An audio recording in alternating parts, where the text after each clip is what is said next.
Buenos días alumnos, bueno, vamos a iniciar otra clase más de la materia de construcciones 1 correspondiente al cuarto año de la Escuela Politécnica de la carrera de Maestro Mayor de Obra. Vamos a iniciar entonces en este capítulo con lo que tiene que ver con fundaciones y cimientos para un edificio, para una vivienda. El cimiento, digamos, es la parte de construcción que es la que se apoya en el terreno y constituye la base del edificio, de la casa que queremos construir y debe cumplir o satisfacer la función estática de la estructura. Debe soportar todos los pesos de la estructura en las peores condiciones de carga y poder repartirlos a lo largo del terreno. Ahí vemos una distribución, vemos lo que serían las zapatas y las vigas de fundación. El hormigón como elemento estructural de un edificio, tenemos que las losas, que es en donde nosotros apoyamos o la cubierta del edificio, las losas transmiten las cargas a las vigas. Luego las vigas transmiten las cargas a las columnas van descargando todo su peso a las fundaciones o al cimiento, y el cimiento descarga su carga al suelo. Acá vamos a ver un pequeño videito en donde podemos ver cómo ahí tenemos una losa. La losa tiene distintos tipos de cargas que tienen cargas distribuidas, y vamos a ver cómo esas cargas primero se desplazan hacia las vigas, y las vigas trasladan sus cargas a las columnas. Ahí podemos ver como, por ejemplo, esta es una losa simplemente apoyada, se va de forma de esa manera y toda esa carga se traslada hacia las vigas. Ahí vemos una de las altas direcciones, cómo se traslada a las vigas, y las vigas cómo trasladan la carga a las columnas, las cargas a las zapatas, y las zapatas van a trasladar las cargas al suelo. Vamos a ver los distintos tipos de clasificación de estructura. Principalmente las que más vamos a usar nosotros van a ser las superficiales o directas, en donde tenemos la zapata aislada, la zapata continua, la zapata combinada, las plateas y las zapatas excéntricas. Este tipo de fundaciones son las que vamos a utilizar principalmente en los edificios. Después existen otras que pueden ser indirectas, en donde que pueden ser con pilotes. A veces también las utilizamos en los edificios o en las viviendas cuando el suelo es de características, por ejemplo, arenosos, y si yo tengo que construir una casa sobre una duna, tengo que utilizar pilotes. Estos pilotes pueden ser prefabricados de hormigón, de acero, de madera, o pueden ser hormigonados en el lugar, y pueden ser con camisa perdida, sin camisa, con camisa que se puede recuperar o con lodo bentonítico. Después existen otro tipo de fundaciones que pueden ser las hidráulicas, en donde yo necesito, por ejemplo, hacer una depresión del nivel freático, sin agotamiento. Puedo tener también con cajón neumático. Pueden haber otro tipo por consolidación, las profundas o por pozo, y algunos otros casos particulares. Pero a nosotros lo que más nos interesa es centrarnos en las superficiales o directas, o podemos ver algunos casos particulares de los pilotes. En las superficiales o directas, como habíamos visto, tenemos estas 5, y vamos a ver la primera. La zapata aislada, ahí ustedes pueden ver como la columna descarga sobre una zapata, y esa zapata y la columna descarga sobre el centro de lo que sería la zapata. Ahí tenemos otro ejemplo de la zapata aislada o centrada. Acá vamos a tener una zapata continua. Esa generalmente nosotros la estamos utilizando para cuando tenemos que colocar mampostería.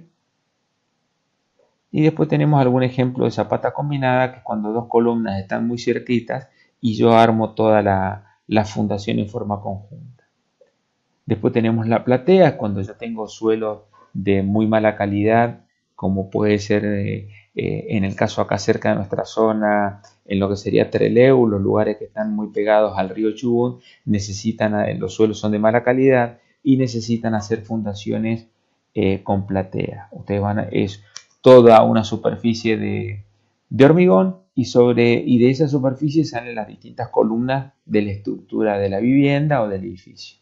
Y las zapatas excéntricas son principalmente aquellas que están pegadas o en la línea de la medianera o en las esquinas. Fíjense, en este caso acá tenemos una zapata centrada, en este último que le puse, zapata centrada, y acá tenemos una excéntrica en donde la columna está pegada al filo de la zapata. ¿Por qué? Porque está ubicada generalmente sobre una línea medianera. Ahí van a ver estos en planta, estos primeros en planta, y acá tenemos la misma estructura en forma de corte. Bueno, siguiendo con la clasificación, vamos a tener las indirectas con pilotes, que pueden ser, como habíamos dicho, prefabricadas. Estas pueden ser de hormigón, de acero o de madera, o pueden ser las hormigonadas en el lugar.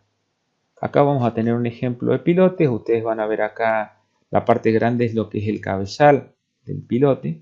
Los que van hacia abajo serían los distintos pilotes que generalmente se van a enterrar en terrenos arenosos. Cuando se usan pilotes generalmente son terrenos que tienen el suelo arenoso. Y hacia arriba sale la columna que sería la parte del edificio. Acá van a ver un ejemplo de una estructura. Esta sería es una foto de una estructura del muelle Storni, en donde ustedes ven perfectamente lo que sería el cabezal y los pilotes que van a pasar primero al nivel de agua y luego están enterrados generalmente en el suelo arenoso. Acá pueden ver todo cómo sería el proceso para la construcción de un pilote. Primero viene una máquina, hace una perforación y luego es rellenada con hormigón. En ese proceso de perforación se hace primero la perforación y luego se coloca la armadura. A veces es necesario, se colocan camisas que vendría a ser como el encofrado o el recubrimiento. Si se pueden retirar, se la denomina sin camisa perdida. Si no se puede retirar, se la denomina camisa perdida o había ejemplos de camisas recuperadas, ¿no es cierto? Y después existe otro procedimiento que es con lodo bentonítico, principalmente cuando nosotros tenemos que trabajar a veces en perforaciones que pueden estar con mucho contenido de agua y entonces se agrega el hormigón y se lo trabaja con un lodo a base de bentonita. Después tenemos las hidráulicas. Principalmente acá vamos a ver un solo caso particular cuando nosotros tenemos que hacer una depresión del nivel freático. Supongamos que acá tenemos el nivel del terreno, acá tenemos el nivel freático, es el agua que aparece debajo del terreno. En algunos casos, por ejemplo acá en la ciudad de Madrid, si nos vamos a la zona céntrica, ya haciendo perforaciones de 3 o 4 metros empieza a aparecer el nivel freático. Ustedes van a ver que a veces en la construcción de algún edificio existe la extracción de agua.